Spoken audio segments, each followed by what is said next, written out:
Good evening, everyone. Welcome to this Zoom meeting.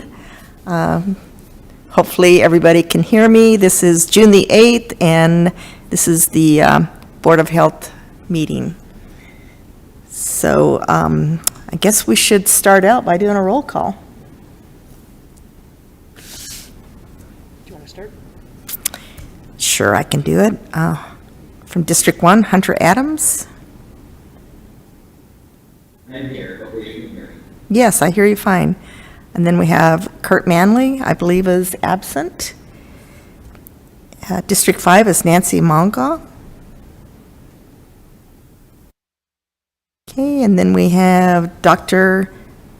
Nugent. Dr. Wynn? Dr. Wen. Cal Sheely, Mayor of Lake Havasu.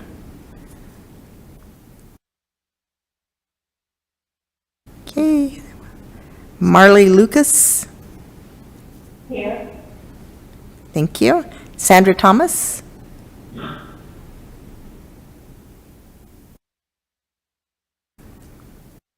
Okay, did I miss anybody? Knew Kurt wasn't going to be here, but Nancy I thought was going to be here, so let me just check in with her. Okay. Okay, if you guys can just bear with us for a second, we're making a phone call to see if we can get one more member on the line.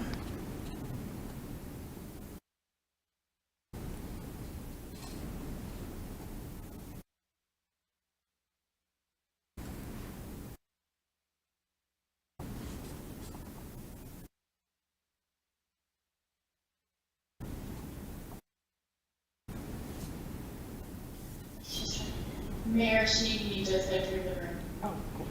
Great. Okay, great. Good evening, Mayor Sheely. Hello.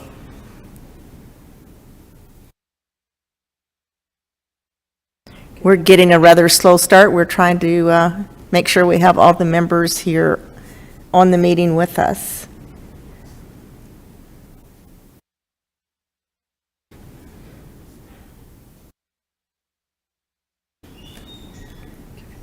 Do we have a quorum, Denise, without anyone else?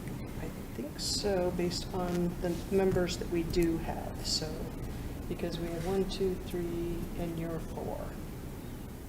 Okay, so we can go ahead and start with the Pledge of Allegiance, if you'll all join me. I pledge allegiance to the flag of the United States of America and to the republic for which it stands, one nation under God, indivisible, with liberty and justice for all.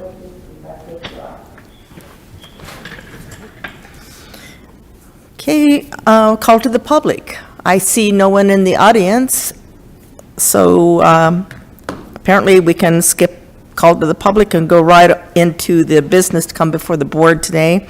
We're going to start with discussion of possible action regarding the mobile unit research project. And we'll begin with a presentation.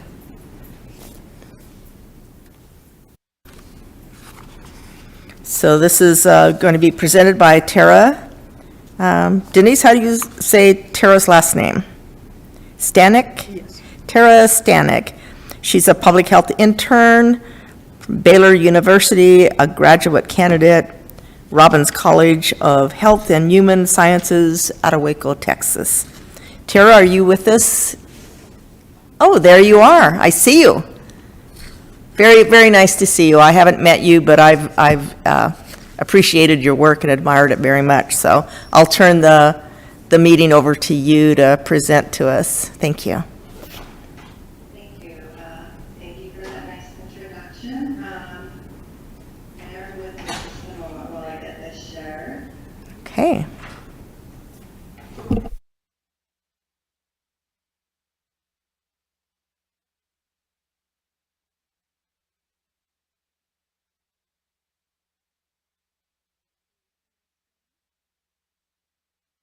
We can see your screen. Very nice.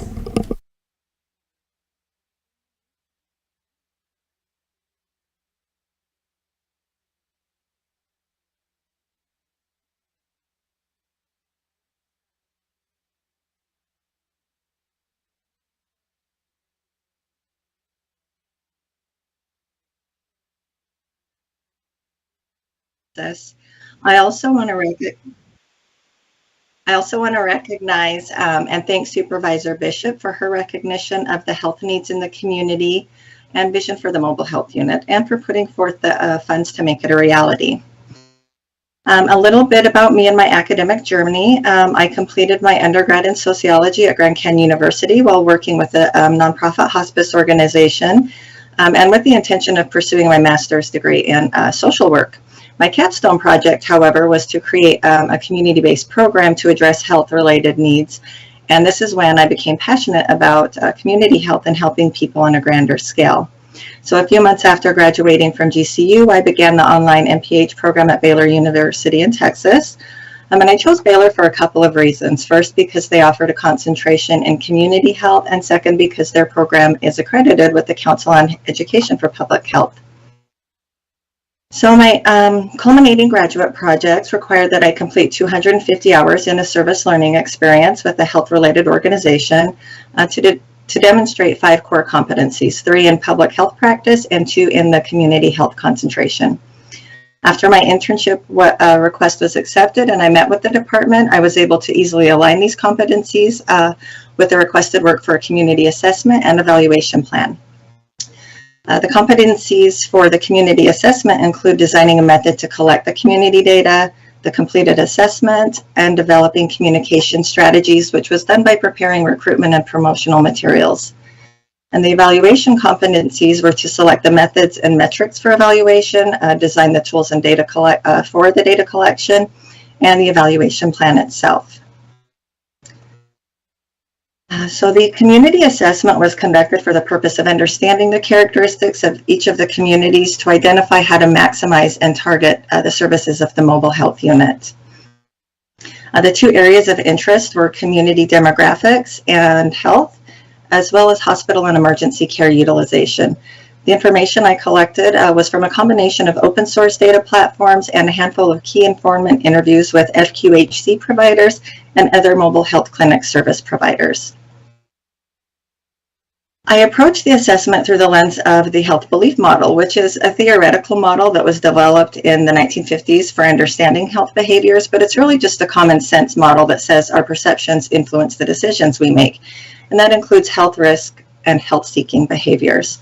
The perceived threat of an outcome, how someone views their susceptibility to an illness or disease, and how severe they think it would be, has a tremendous effect on health decisions, as does whether the person feels that the barriers to taking a certain action are greater than the benefits that they might get, and also whether the person has the confidence or self-efficacy to take that action. Perceptions most often come from individual modifying factors that are listed to the left and are the reason why these demographic factors are often collected.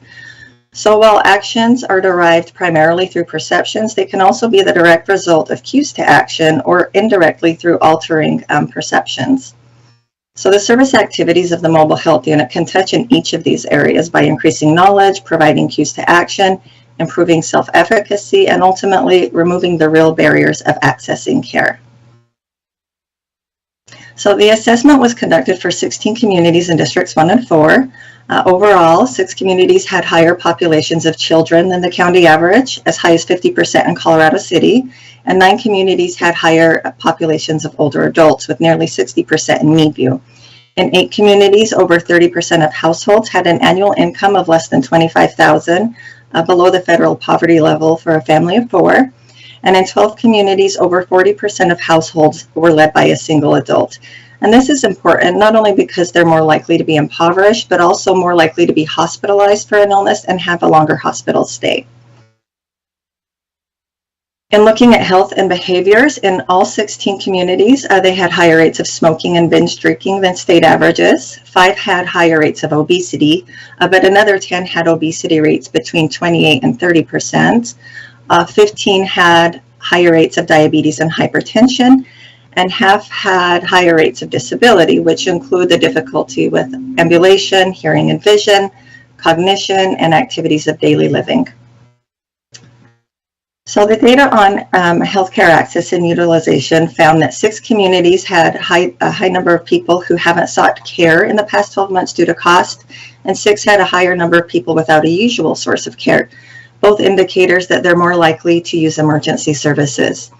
9 of the 6 communities are 30 miles or more away from a healthcare service, and Mohave County as a whole has higher rates of ED use and hospitalization than state averages. So the chart on the right shows the number of preventable hospitalizations in 2019. And preventable hospitalizations refer to the hospitalizations that could have been prevented through quality outpatient care.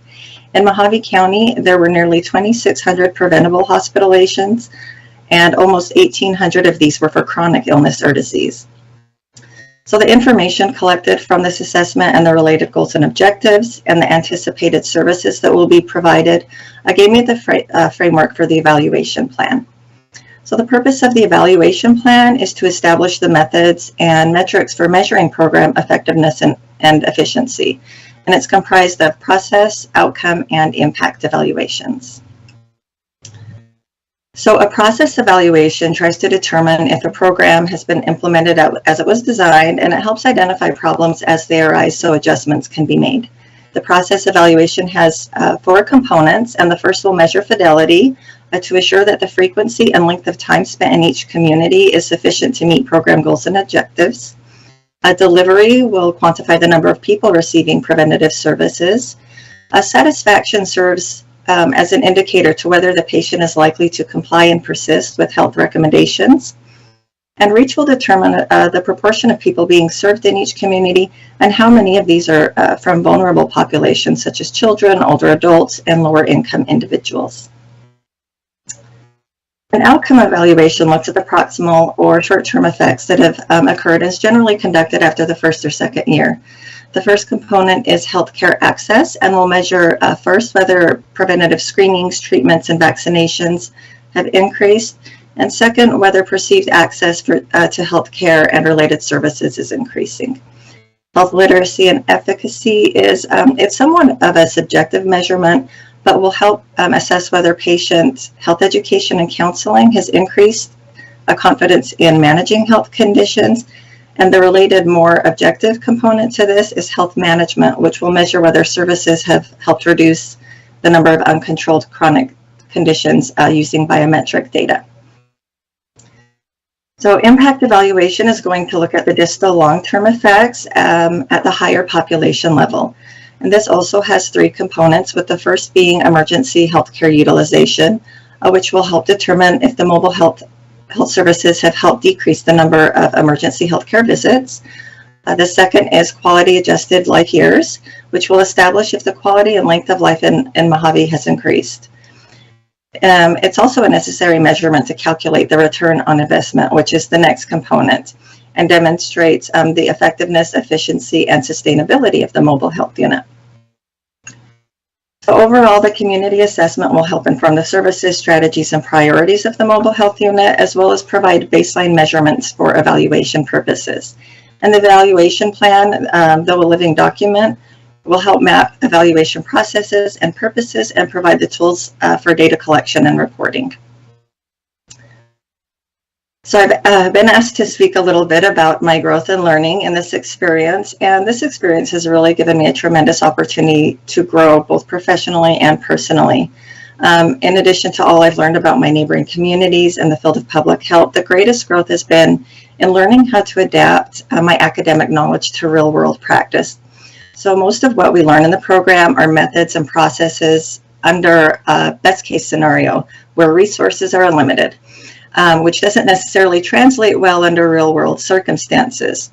So to help me adapt my strategies, I developed a WIN acronym to focus on what is wanted, important, and necessary. So another lesson learned is the value of contingency planning. So before I adopted my WIN strategy, I had started the assessment project with a distinct plan for the information that I would gather and exactly how I would get it. Well, this didn't unfold as I had planned, and I had to consider alternatives, bringing me to my next learning experience, the importance of being resourceful. So in most instances, I was able to find other methods for collecting the data that was needed, but not all of it. So I had to consider what other information was available, but still reflective of the information that would be most useful. So after sharing what I had found with Denise and getting approval, I moved forward down that avenue. Another significant learning experience was the independent management of these projects. In academia, we're given the instructions and the rubric by which our successes will be measured. So for these projects, I had to make many of these determinations on my own. And lastly, my professional confidence has grown, not necessarily in presentation, but this was a goal in my internship proposal. So I had initially had concerns about whether I knew enough or would be able to speak to these comfortably and confidently. But I found myself getting more comfortable and more confident with each passing week, largely because of the incredible support I received from everyone at the department. So with that, I thank you all for your time tonight and would be happy to answer any questions you have. Otherwise, I will turn the time back over.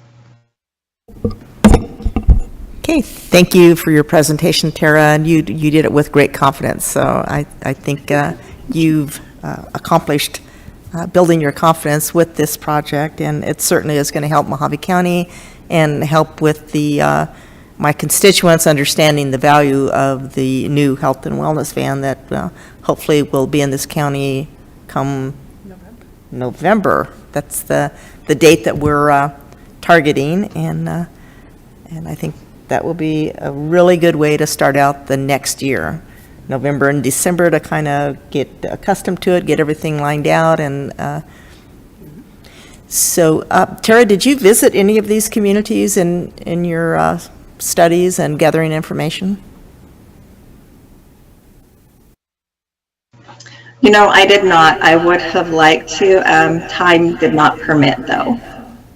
Okay.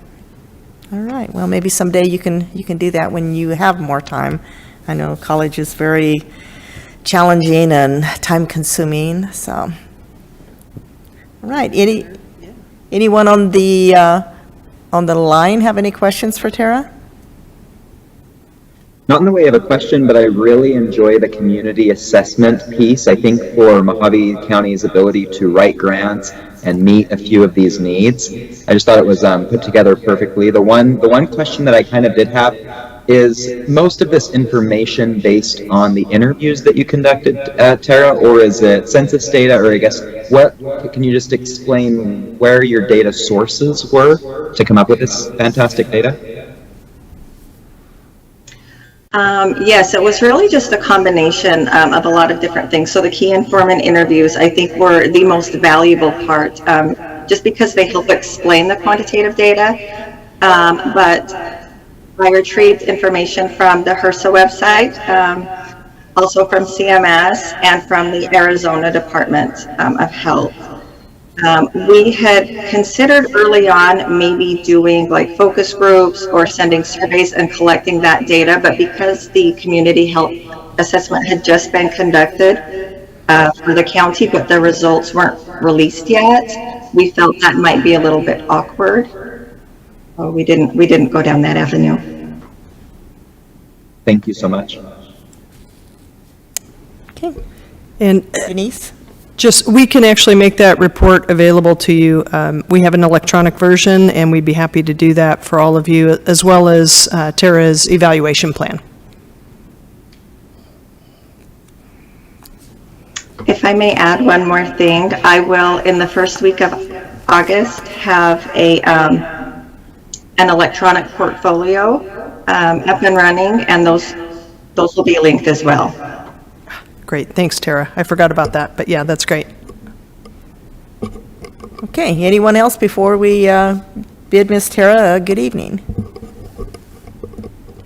I just want to really thank her for everything that she's done. I mean, she spent 250 hours is probably a very conservative view of her hours spent on this particular project, and the quality of the work that she put out and the questions and the thoughtfulness that was put into this report is just exceptional. And we have a debt of gratitude to her for putting this together, because, of course, asking our staff to add this level of work and quantity of work to their schedules would have been very, very difficult, but we also understood the importance of it as we move forward with rolling out this mobile unit. So big thank you to Tara, and appreciate all of her efforts and her time on this, and wish her well in all of her future endeavors. Hear, hear. Thank you very much, Denise. Very, very well put. Tara, thank you from the entire Board of Supervisors and we look forward to using your information to make this wellness van a success throughout the county. Okay, I also wanted to just say that this health and wellness van was brought to you by ARPA funds from District 1, and I'm very proud and honored to be able to share this with the rest of the county that have remote communities in it that can better serve the communities. I mean, it just made no sense to me to only have it in District 1, so glad it's going out to the Arizona Strip. Hunter, I hope it's a success up in your area, as well as we'll even be on occasion going down to Golden Shores, Yucca, areas outside of my district and outside of District 4. So it truly will be a health and wellness van for all of Mohave County remote communities. Okay, Tara, thank you so much again, and good night to you. Okay, so let's go on to the next item. We're going to have a mental health resource presentation. So this is the night of presentations. It is. So this is being brought to you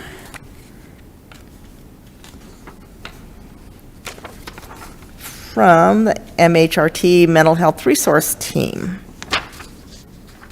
And I'll turn that over to the presenter.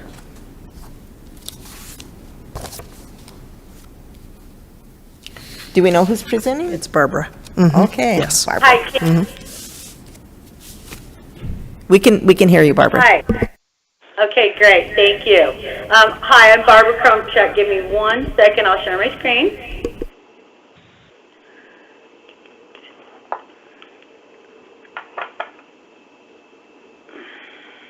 Hold on. All right. Can you guys see that? Sorry, you had it up and then it went away. There we go. Yep. Okay. I We're can back see up. it. See it now? Yes. See it now?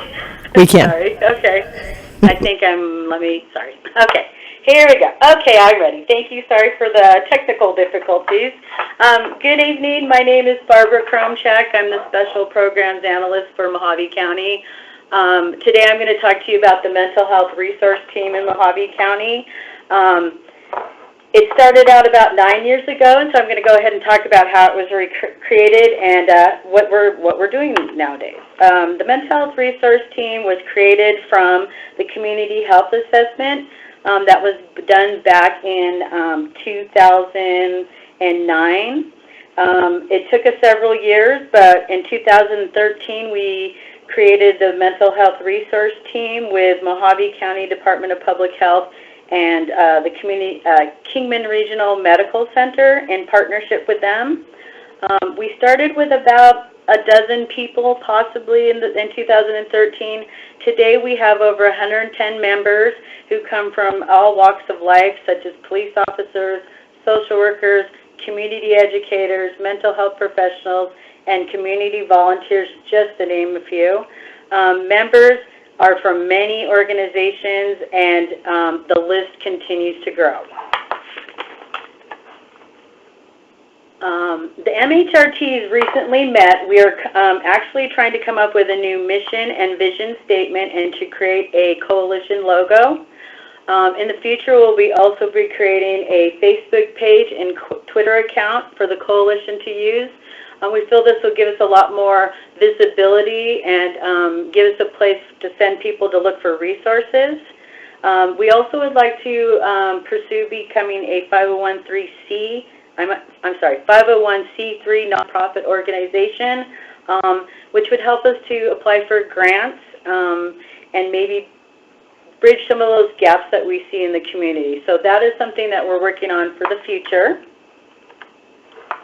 The Mental Health Resource Team has also provided some training for the community. Recently, we provided mental health stigma training, and then we also just on May 27th did mental health first aid training. We had over 20 people attend the mental health first aid training. We had police officers, we had people from the tribal council show up, healthcare workers, people from the courts, and probation. We will continue to do that in the future, and we hope to provide more training such as suicide awareness and more mental health training, possibly for children as well. So the coalition was built on a collaboration and teamwork. Several other coalitions have been formed from the Mental Health Resource Team, such as the Mohave County Human Trafficking and Domestic Violence Coalition and the Loved Ones Lost by Suicide. I'm going to go over a few of those teams right now, and we'll go ahead and start with that Human Trafficking and Domestic Violence team.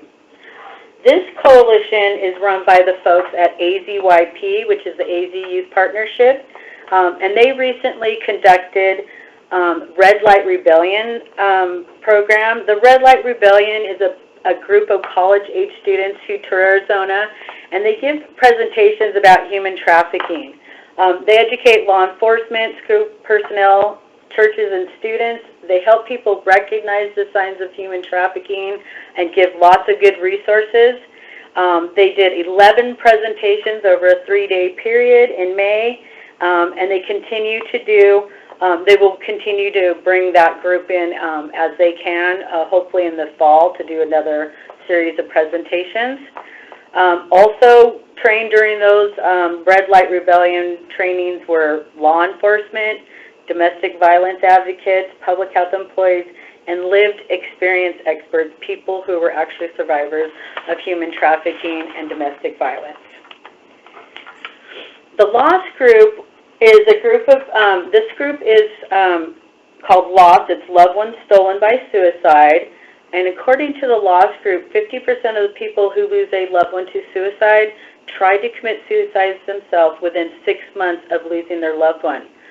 So the LOST group was created during the COVID pandemic by two members of the Mental Health Resource Team.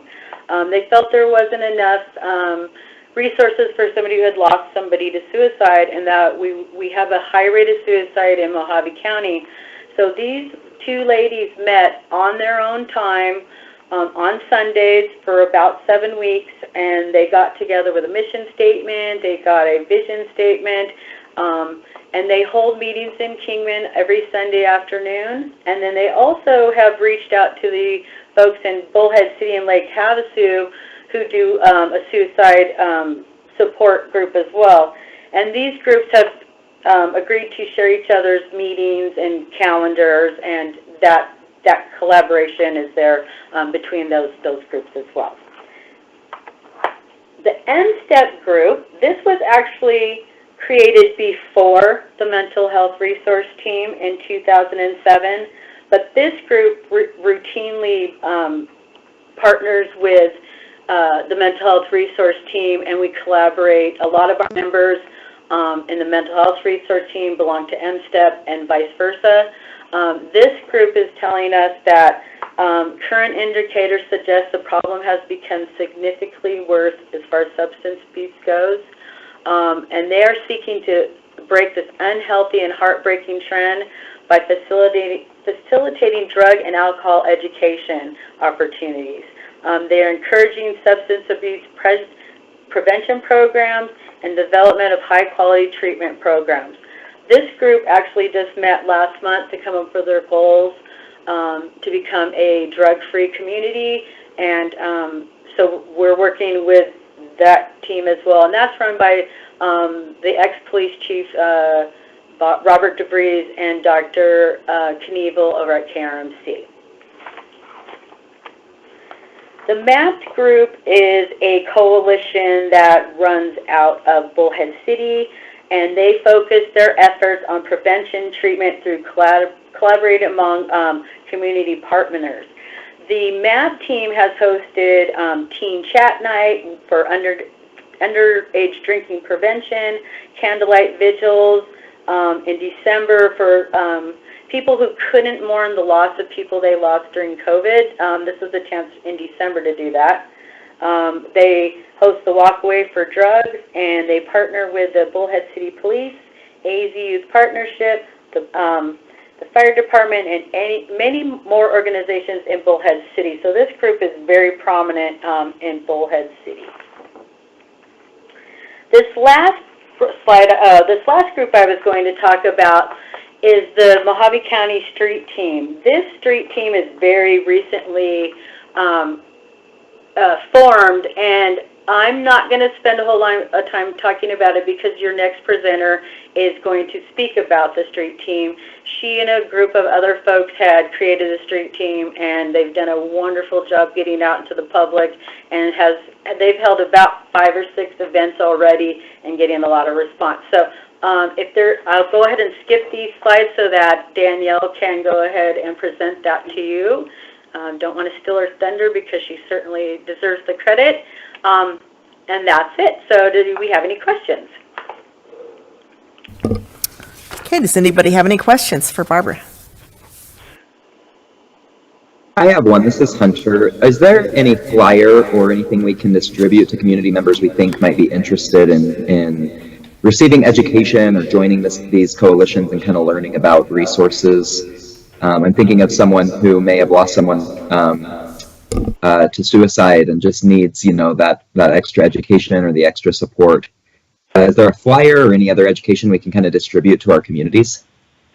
At the moment, we have flyers for events that we're hosting, such as the street team, and you can find that at the Mohave County Public Health page. However, we are trying to create a mental health resource team page, Facebook page. When we do that, we've asked the coalition members from LOS and MSTEP and other facilities to post their flyers on their events on there. But in the meantime, Hunter, if you want to reach out to me, I can add you to our mental health resource team, and I can get you in touch with anybody that you may need to. And if you need to, it's a good group to reach out to. We had somebody reach out to the group yesterday looking to place a young girl into some care, and we got probably 20 responses from the team trying to help out with that. So I can add you to the team, and you can reach out to us anytime.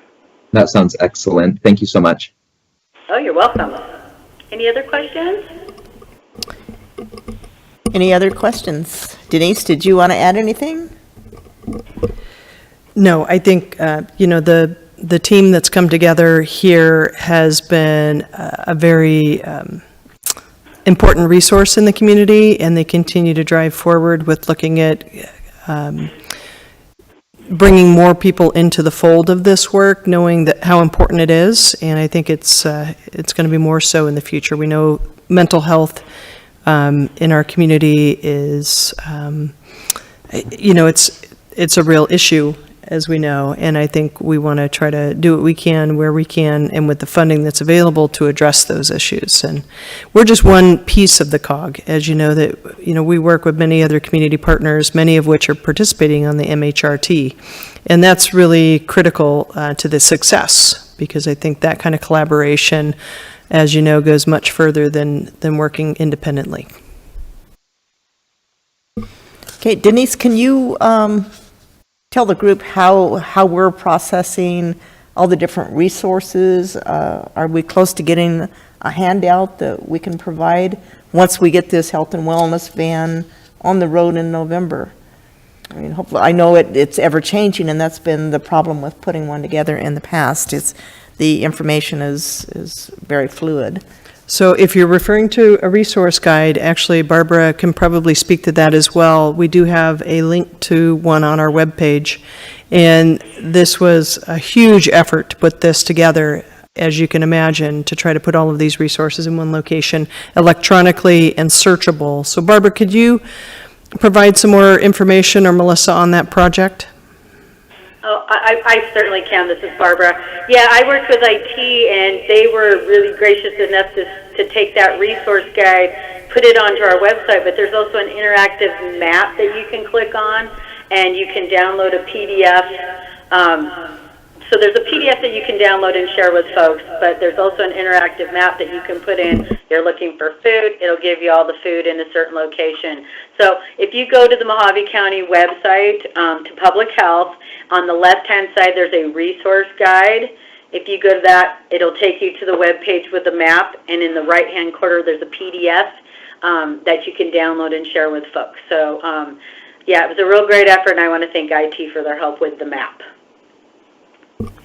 Okay, that's excellent and a very effective tool for people that have internet and computers. But as this health and wellness van goes out into the communities, at least many of the communities in my district, they're going to find that people do not have internet or computers, and they do have the ability to go to the Mohave County Library and use the computers there. But so many are illiterate when it comes to technology. So I was really hoping that we would have some kind of a handout that we could give to people that may know somebody that's in a crisis, to be able to refer them not only to the link where they can get this information if they can find a computer, but also a piece of paper they can walk away with. Right. So what we've decided, at least in some of the street fairs and the street teams and health fairs that we're promoting and participating in, we are bringing printed out versions. But let me work with management, because I think it's a great idea. If we could put together a booklet to print out and bring and hand out, then we can certainly do that as well. So that is something we want to pursue, but we really wanted to get something out there on the website so at least it was searchable and downloadable. And a lot of our partners are downloading them and sharing them with folks in a paper version.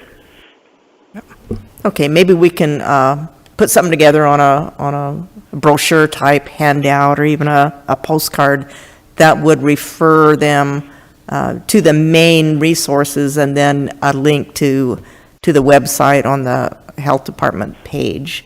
And then they can take that card to the library, and maybe even as small as a business card might be effective. So just a thought. We have until November, right? Right. Denise? Right. We'll go ahead and pursue that. No problem. I think it's a great idea. Yeah, that's a very good point, and we'll look at adapting what we've currently done for that purpose. Great. Okay, any other comments or questions?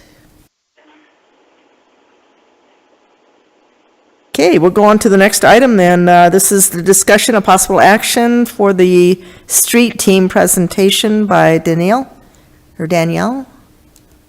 Yep. Hi, it's Danny, or Danielle, however you want to call me. Thank you for that introduction. And Barbara, thank you for mentioning us on the MHRT presentation. So the Mohave County Street Team is comprised of several community partners. We started out with just 3 of us. And as you saw on Barbara's slide, it was North Country Snore and Prevention Works and obviously Public Health. We now have 38 people who are a part of our street team. It was originally a harm reduction street team going out to rural areas, and now we're a resource and harm reduction team. We literally go up, set up tables, and get people signed up for services right then and there. Our target areas are where there are gaps in services and obstacles for public transportation. So when that mobile unit is ready, we would love to have them join us. But right now we have some partners that do set up tables and information, pass out goodies. However, WACOG will set up their computer, begin screenings for potential clients, provide services on what those individuals would qualify for, and register them right then and there. We have a North Country representative who can help people, whether they're a North Country client or not. She can help them get set up for medical services like access if they don't have insurance. And what's really nice about the fact that we are in that rural area is maybe somebody forgot their birth certificate. They can run home real quick and come right back and start that process, just pick it up where they left off. HIV tests are performed in a privacy tent. We provide those services. Results are in just 20 minutes. MSTEP, they provide Narcan and trainings on how to use it. We usually have a mental health expert on hand. We're hopefully going to be able to have Carrie join us and have someone consistently there should somebody in a rural area be in a state of crisis or just need to talk with somebody. We'll have that available for them as well. We are hoping to attend the Golden Valley Black Mountain Junior High Open House in July. Currently working on getting the MCC dental hygiene students to provide free dental cleanings while we're there. I'd like to reach out to Lions Club and see if they have the opportunity to provide the vision checks and eyeglasses. TPP, the program from Mohave County, will be providing hygiene bags and doing mini lessons on the importance of hygiene. We also have a member from Kingman Cares who brings clothing, toiletries, and other needed items for persons without a home or who are struggling financially. So far, we've been to Meadview, Yucca, Kingman, Havasu, and Bullhead, and Topak. We'll be at Hackberry on the 23rd of this month, which is a perfect hub for Valley Vista and Peach Springs. We've already put out the advertisements and spoke to different members in those areas, so they're going to be joining us as well, and it'll be first time that we have somebody from Peach Springs joining us, so that's really exciting. Within just 6 months of starting the team, we were nominated for the United Way Dave Caring / Volunteer Award for all of the efforts that we've made in the community so far. So it's really gaining momentum, and it's super exciting, and just the outreach that we're able to do in the areas where people kind of feel forgotten, we're there and we're showing up for them. So it's been really neat. And that's about all I have for the street team.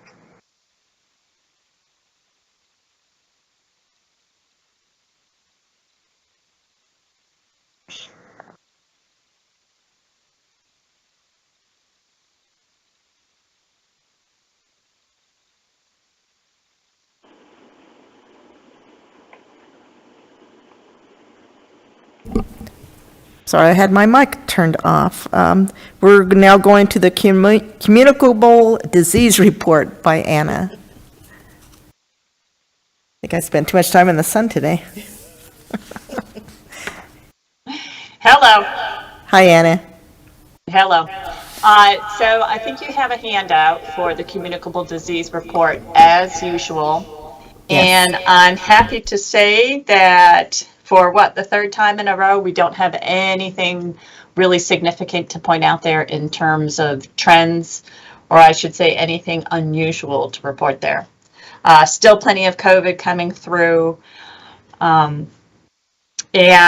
mosquito-borne illnesses, we will start considering again and watching closely. And I think we've started with our surveillance on mosquito populations. And you'll be happy to hear that there was one new kissing bug that was brought to us. Actually, it wasn't brought to us, but it will be submitted from the Kingman area for testing at the CDC. Influenza there's a chart, there's a graph showing influenza activity since the start of this year's season. And so that was the first week of October in 2021. And the epi curve on the back of that sheet there shows you the activity up through, I think I downloaded this data, I think it was on Monday that I downloaded this. The thing that I'm going to mention here is that there are a lot of places in Arizona, and Arizona State as a whole was reporting that they saw a bimodal distribution of influenza cases this season, meaning that they saw two peaks. And you can see from our graph that definitely was not the case for us. The two peaks that we're seeing in the state of Arizona, I think the smaller peak was in late December, early January, and then the second peak was somewhere in the middle of April and late April, and that was the bigger of the two peaks. And so our single peak here in Mohave County is nestled right in between the two peaks that some of the other places were reporting. And I'll say that that's not unusual for us. We very often see a slightly different pattern than other folks are reporting. And I don't know if that's because maybe we follow what happens in California or maybe across the border up in Nevada a little more closely. I don't really know. But if you've seen in the media, there's talk about the bimodal peaks in this year's influenza season. It's not flushed out in our data, but it's happening elsewhere. And then the other thing that folks are talking about is monkeypox. And if you saw in the news, I think it was just this morning. No, it was yesterday. Either yesterday or today. It was after I wrote this little summary for everybody here. There was a possible case identified down in Maricopa County. Nothing here yet, but Arizona has a tally now for one possible case of monkeypox. Monkeypox has reared its head again, not just in the United States, but in several other countries. There's been an outbreak, I think it's up to about 29 different countries, several hundred cases in European countries, and there are several cases also in the United States. It's a zoonotic disease, and it seems to be endemic to parts of Central Africa and Western Africa, although nobody knows exactly where it hangs out and persists. A zoonotic disease is one that actually persists and carries on through time in some sort of animal population, and then every now and then runs the risk of spilling into humans, and then can spread human to human, as monkeypox does, but it exists out there in nature in some sort of animal reservoir, and interestingly, we don't know what that animal is yet that serves as a reservoir for monkeypox. But the disease itself, at least in humans, is generally marked by a short prodromal period. So that's a period before you get the rash and you have the obvious monkeypox where you just start feeling crummy. And so the hallmarks are a headache, backache, body aches, muscle aches, swollen lymph nodes, and exhaustion. And somewhere in that mix, you often develop a fever. And within a couple days after developing a fever, you get what they're calling a characteristic rash. And it is a characteristic rash. It's a little bit unique from a lot of the other rash illnesses we look at or we see very commonly. And there is one caveat to that we'll talk about in just a bit. But the rash itself starts out, sometimes it can start out in the mouth, it can start out inside your mouth or your lips, and it can spread elsewhere on your skin. It starts out flat, and then it gets raised, and then it gets filled with clear fluid, then it gets filled with a little bit more pus, and it's raised and it's round, and it really feels like a lump. It's a really good bumpy rash. So it's not what you think of with like a sandpaper rash or something like that. If you saw a person who had full-blown monkeypox rash, you would think that they look bumpy. It's generally a self-limiting illness, and people tend to get better after a couple weeks. However, it can cause severe illness in some people, and there's a couple different strains of the virus out there, and you can potentially have a severe illness or secondary infections or secondary problems, and it can prove to be fatal. Although I think in the biggest outbreak that we've had in the United States back in 2003, I don't think anybody died during that outbreak. So we'll see what happens this time around. What's unique about this particular outbreak is not only the number of cases that we're seeing and the spread throughout so many countries, but it's also affecting the men having sex with men population, which is very unique. We've never thought about this illness and other types of illness along the lines of that type of contact, but it seems to be that that might be another type of potential spread of this virus. So that's what's a little bit unique this time around. It's not only that population that's being affected, but definitely a disproportionate number of the cases that we're seeing now are in that population. And that's where I want to point out the unique part about this characteristic rash is in some of the folks, they're actually presenting with or without a fever and that prodromal period, but their rash isn't actually spread over their entire body, but rather it can be limited just to the genital area or the perianal area. And so that is completely different, not the approach we've ever thought with monkeypox before, and something that we have to think about when we're doing STI screening and those types of cares in the clinical setting. So basically, from a public health standpoint, we're asking clinicians to consider in their differentials the possibility of monkeypox in patients, certainly if they present with this characteristic type of rash, and especially if they report having had recent travel history to the African countries or anywhere else where there have been cases during this outbreak.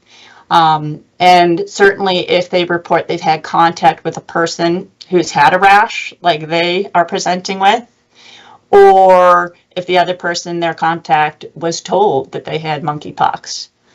And then also considering this on the completely different end of the spectrum there, a man who regularly has close or intimate in-person contact with other men. So that's a new approach to these considerations.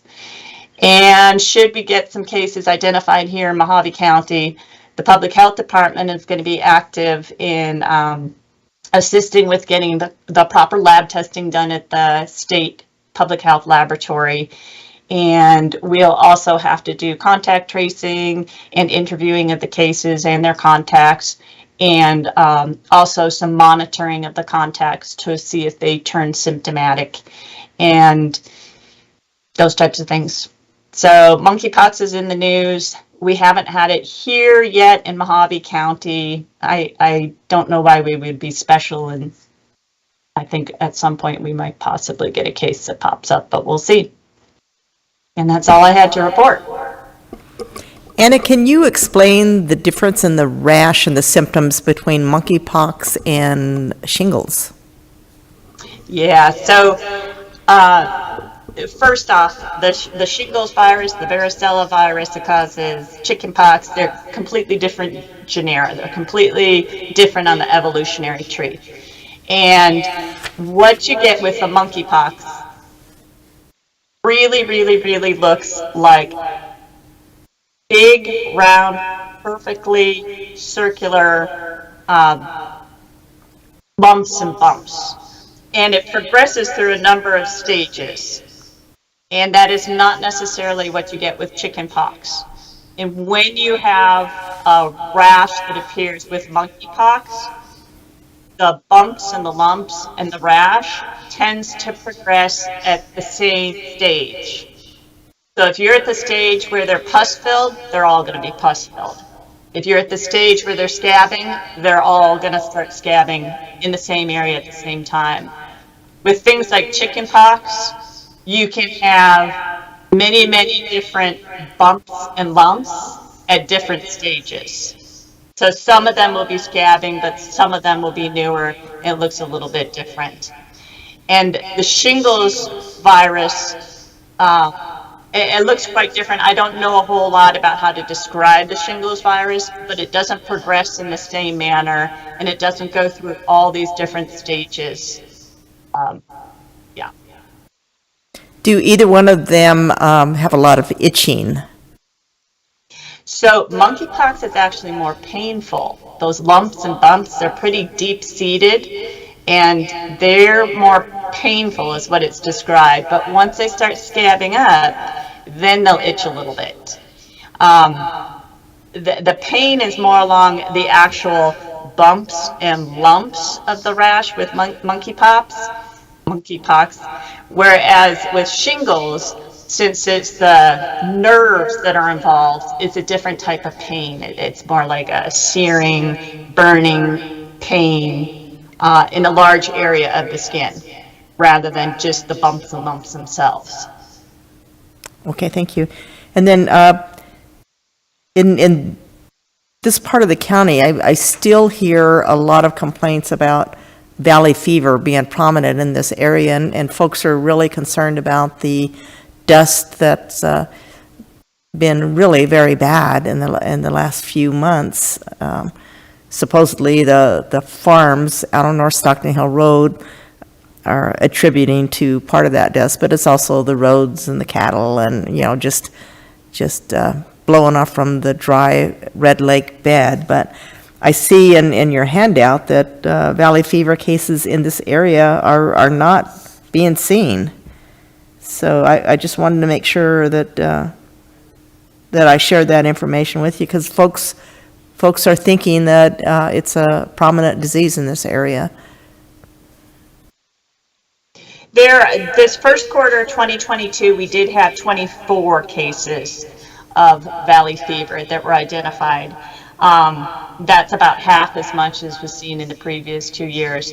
But yeah, cocci and valley fever, it's always one that is reported. You can always count on Mohave County having cases, but not at the rate at some of the other places have that they call the cocci belt. So I think in Pima County, Pinal County, and Maricopa, I think, is the belt there. But you can always count on us having plenty of toxic cases. Okay, well, at least the numbers are going down, and that's encouraging. So does anyone have any questions about this report from Anna? Okay, thank you, Anna. Next, we will go on to, I'm sorry, did someone want to speak? Yeah, this is Cal. Can you hear me all right? Yes, Cal, go ahead. The health report came out today on the COVID cases, but it wasn't clear. Are we still low transmission in Mohave County? It looked like we might be on the verge. There was some mention that it was other counties were changing, but is that still the case for Mohave County? Hi, Cal. This is Denise. Yes, we are still in the low category. However, many of the neighboring counties have moved, their transmission levels have moved to the medium status. As you looked at our numbers, you could see that they were elevated from our last report pretty significantly, but I think we're going to continue to see these increases as the variants expand in our county and we see just more cases. But yeah, for right now, we are still in the low category based on the CDC's dashboard. Okay, that's good news. Anything else, Cal? No, I appreciate that. Thank you. You're welcome. Okay, going on to a presentation on sexually transmitted infections. Lynn Valentine.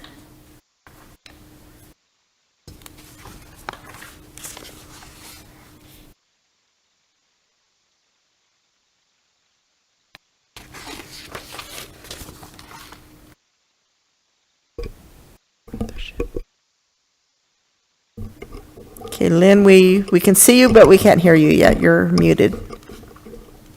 Oh, I'm so sorry. There we go. Perfect. So I was saying thank you to Anna because that was a perfect segue into what she was talking about was a perfect segue into this presentation that I'm doing on our sexually transmitted disease program. And can you all see my PowerPoint? Yes, we see it. Okay, perfect. Okay, so we thought we'd update you all on our STD program, mostly because you may have heard that STD rates are increasing or have increased across the nation. Mohave County is no exception. We're seeing increased rates of STDs here as well. And so we wanted to share with you all what we're doing, what we're doing to help the rates here in Mohave County. So we'll talk a little bit about that. And there we go. So STDs, they're kind of getting away from calling them STDs. They're also calling them STIs, which stands for sexually transmitted infections. So you might hear me use STD or STI throughout this presentation.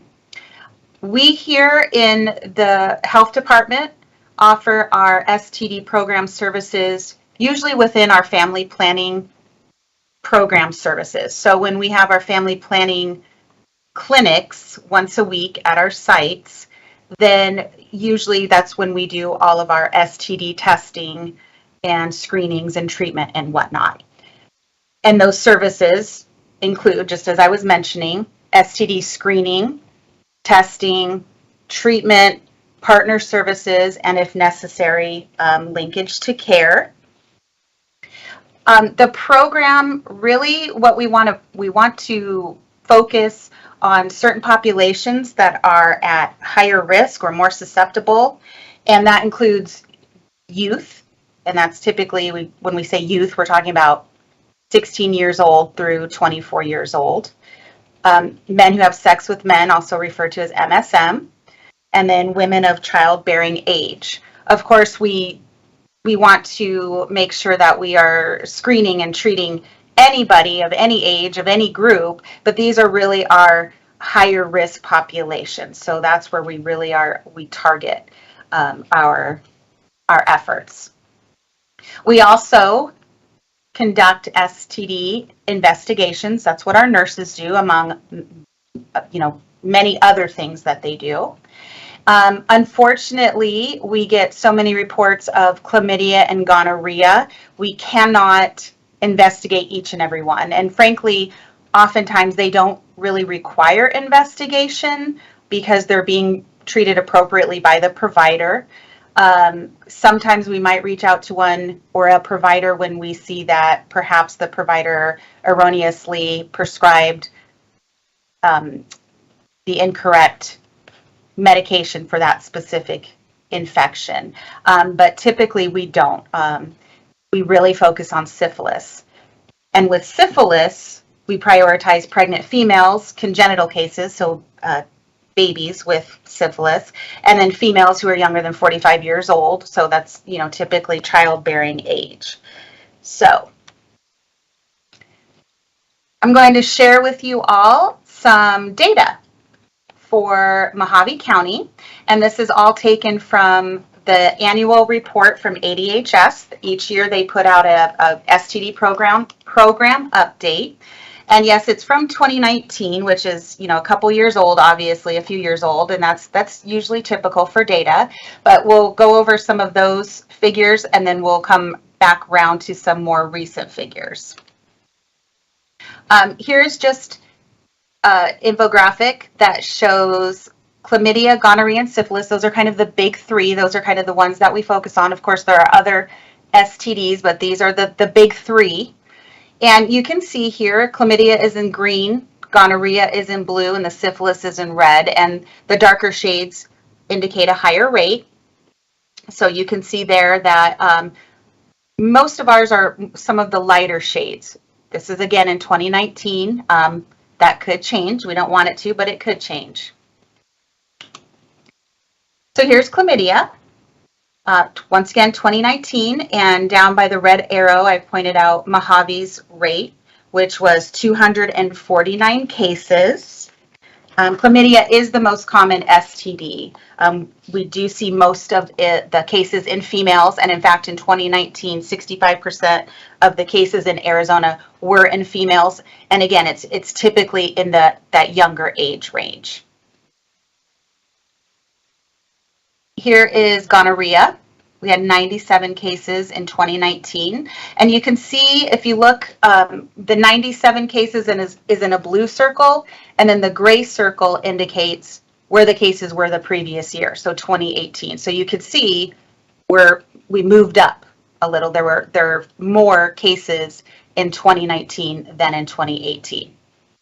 Gonorrhea is the second most prevalent STD.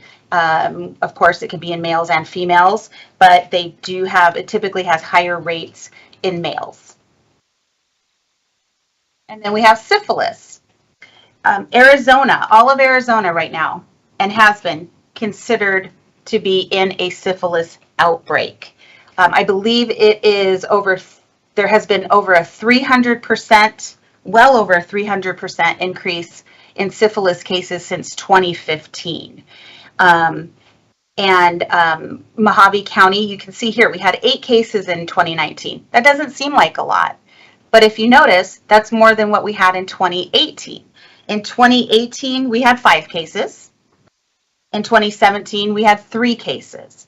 So once again, it's on an upward trajectory. It's not the way we want to go, but yet here we are. On the ADHS website, on their STD program webpage specifically, they have this dashboard. It's an interactive dashboard, and I took a screenshot here. I pulled up the data from 2021, and you can see here what the rates were for chlamydia, gonorrhea, and syphilis. And here again, we have syphilis. We have 13 cases, so more than what we had in 2019. Each year, we're increasing. I won't go through each and every one, but you can see there that we still have a pretty high burden of chlamydia. Gonorrhea is up there, and then, like I said, syphilis has continues to increase. And you can go on there, the link is at the bottom on the PowerPoint. You can go on there and you can look at what the case count is up to this point for this year. Right now it shows syphilis. It doesn't have a count for syphilis. That's usually because they suppress the data when it's less than 6 cases. So I would venture to say by the end of the year we will be probably more than 13 cases. So what are we doing to help? So what are some of the things we're doing? Well, we're going to continue providing those clinical STI services, those services that I mentioned earlier in the presentation. That means through our family planning clinics, we're offering the screenings, the testing, the treatment, the partner notification, the expedited partner treatment, which is if a patient comes in and is diagnosed with, say, chlamydia, in the state of Arizona, the provider can provide the patient with the antibiotic to give to their partner or partners without having an examination of that partner. So that's a really great thing, actually, because you want to always get the partner of the infected individual treated as well. We also plan to provide some of these STI services in our mobile health unit. So again, we want to do the same thing. We want to provide the screening, the testing, the treatment, and just education. Education, of course, is a critical component as well. We'll continue to do case investigations, with the syphilis cases remaining the priority, especially those in pregnant women and those congenital cases. And then providing education, once again, to providers, patients, out in the open, the community. Some of our programs in the health department already do provide some education on STDs, such as the Teen Pregnancy Prevention Program, our HIV program, our Health Start program, but we really could expand that.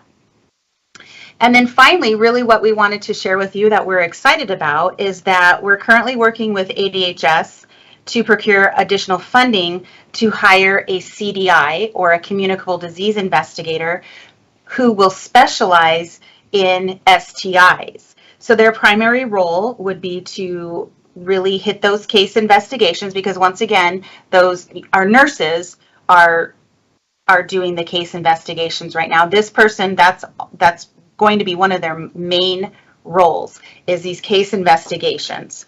And they'll be able to do partner notification and linkage to care. We'll also want this person to participate in the mobile health unit and go out and once again do some of those same services. They will also be tasked with providing STD education to these targeted agencies or groups of people, such as providers, members of the community, I mean, potentially even in the schools, wherever there's a need. So we really are trying to increase our capacity and trying to tackle this problem head on. It's not going to be easy, but, it's something that's important. And especially when we're just seeing rates increase, and especially with syphilis, as I mentioned earlier, because syphilis can have such severe outcomes, especially for pregnant women and for babies. So that's what we're doing. We really haven't talked much about the STD program. It's a rather small grant, but it's an important grant. And, I invite you to all go onto the web pages that I shared back here earlier. Down at the bottom, you'll see the links for the ADHS annual reports and the dashboard, and just check it out, because it's very interesting to see and a little unsettling, not going to lie. So, but with that, does anybody have any questions? Thank you very much, Lynn. Disturbing statistics. I can't imagine having these STDs and not knowing what to do about it. So I'm happy that it's being addressed, and that it's going to be included in the wellness van as well. Probably not the antibiotics, or is that something that can be administered through the wellness van? Absolutely. Our nurse practitioner can absolutely provide the treatment on site. Now, granted, they have to be tested, they have to test positive for the infection, but absolutely. Does anyone have any questions? I do.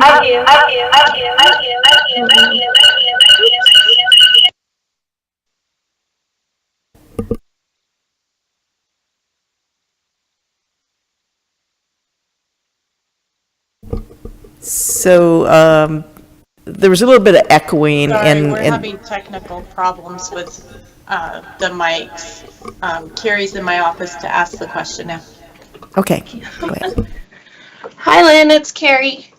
Hi. Can you hear me?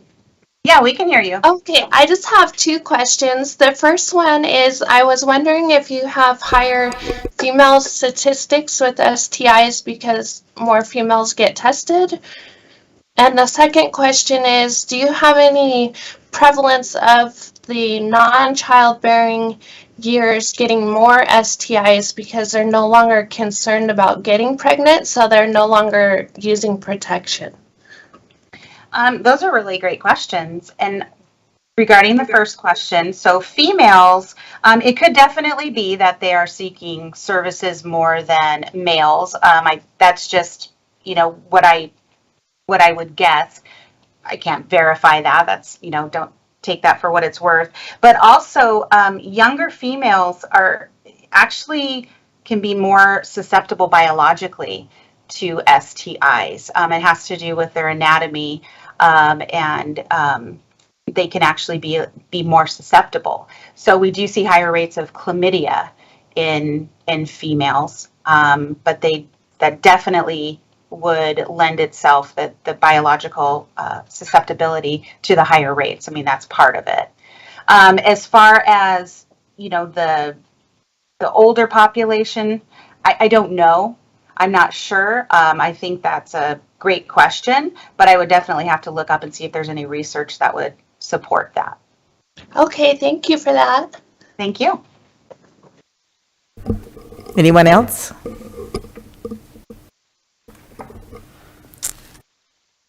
Okay, let's go on now to the Board of Health meeting schedule for the remainder of 2022 calendar year and also the 2023 calendar year. I guess this is yours, Denise.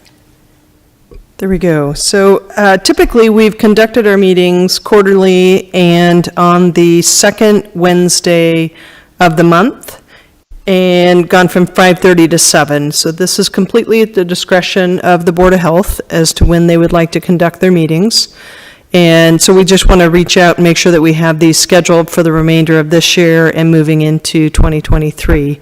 So if there are any suggestions, whether that's keeping the current schedule or whether or not that is changing the schedule, we'd really appreciate that information and those suggestions tonight so that we can get those scheduled for the remainder of the year. So any thoughts on that? Anybody? If not, The traditional schedule has worked well for me. This is Hunter. Okay, Hunter, thank you. What about you, Cal? Is this still working for you? Yeah, the schedule works for me, so I can continue to do the second Wednesday, but I'm open and flexible if it needs to be changed for others. Okay. Does anybody want to consider a change?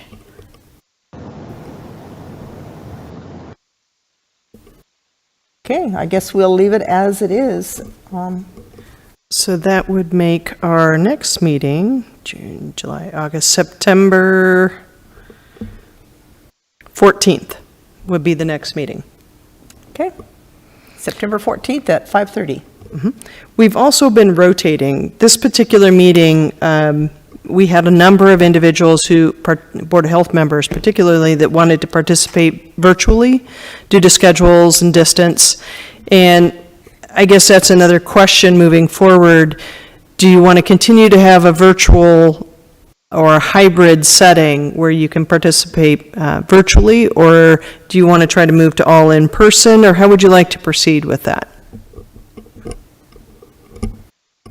So I can tell you, Denise, I think it's convenient for us to meet virtually because of the distance to travel, especially for Hunter. It's, 4 hours for Hunter to drive down here. But, I think once in a while we need to meet in person. So, I would say at least half and half, 2 virtual and 2 in person. What do we have, four meetings a year? Sure. The benefit of that would be that we could conduct one meeting in Lake Havasu City, one meeting in Bullhead City, and the 2 virtual meetings could be conducted here in the Kingman building so that we can use the auditorium, do the live streaming, and make sure that we're meeting all those needs there. Yeah, sounds good to me. Any input from those attending on Zoom or Teams? I agree. I do think it's a benefit to get together in person at least once or twice a year. So I like what you guys are saying. I think that works. And if we still need to do a virtual option for Hunter and some that have to come from even further away, that when we're in Havasu, we can make sure the technology works to allow that. And if I may chime in, I think that if we are commuting to go in person and it is a 4-hour drive, it would be nice to almost make it retreat style or have a dinner with everyone afterwards so that we can kind of get to connect on a more personal level as well. It was really, I was really grateful to meet you all in person, but having those opportunities to really build relationships and network can be really powerful as well. So I don't know if that's something that we could plan on after the in-person meetings or before or whatever works the best. But I think those can be powerful.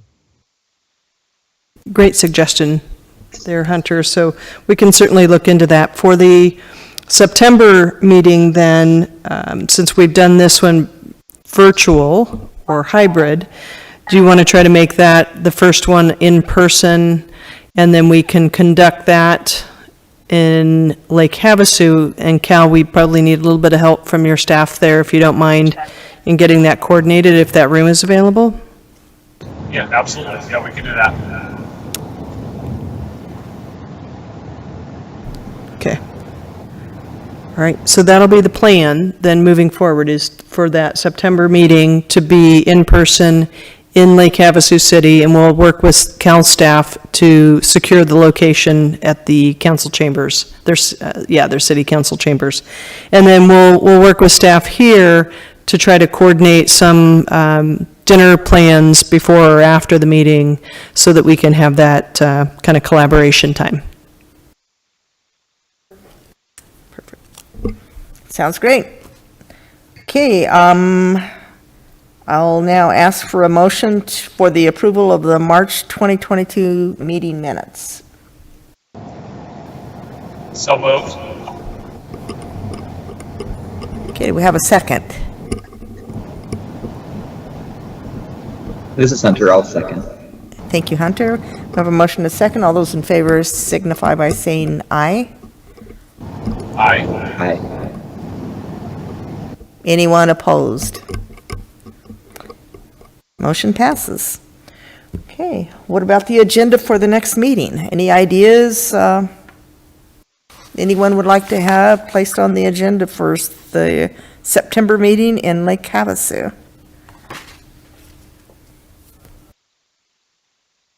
Other than dinner? One suggestion might be that we have a press release ready to go, but we need to get that to the county manager and the board. But we do have a finalized version of our community health assessment and community health improvement plan.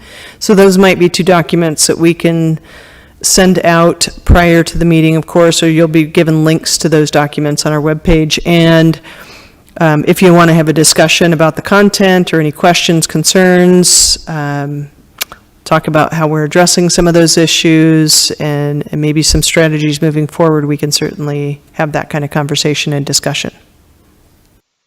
Okay, what about the vacant positions we have on the board?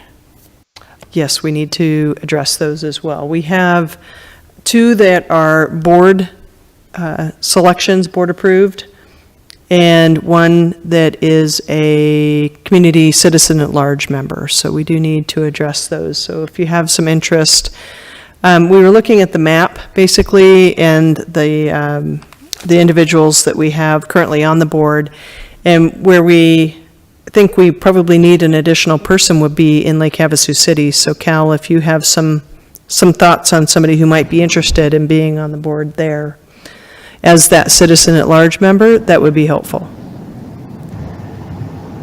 Yes, I can ask around and see what we can do. I also think that Supervisor Johnson's person is vacant. Is that going to remain vacant, or do you want me to reach out to the supervisor? Reach out to the supervisor. That would be most helpful. Okay. Yeah, so I'll talk to him, and then if he were to appoint somebody, would we still need another person from Havasu? So that would be 3 total, or? Actually, I think we could look to secure another position in another community that way, and just try to have some great representation around the county. So Okay, thank you for yeah, looking into that. Yeah, I'll talk to Supervisor Johnson and see what we can do. Okay, thank you. Okay. Great, that concludes our meeting, unless anyone has anything they would like to add at this time. Hearing none, this meeting's adjourned. Thank you for attending. Thank you. Thanks, everyone. Thank you, everyone. Marley Lucas. is now exiting. Barbara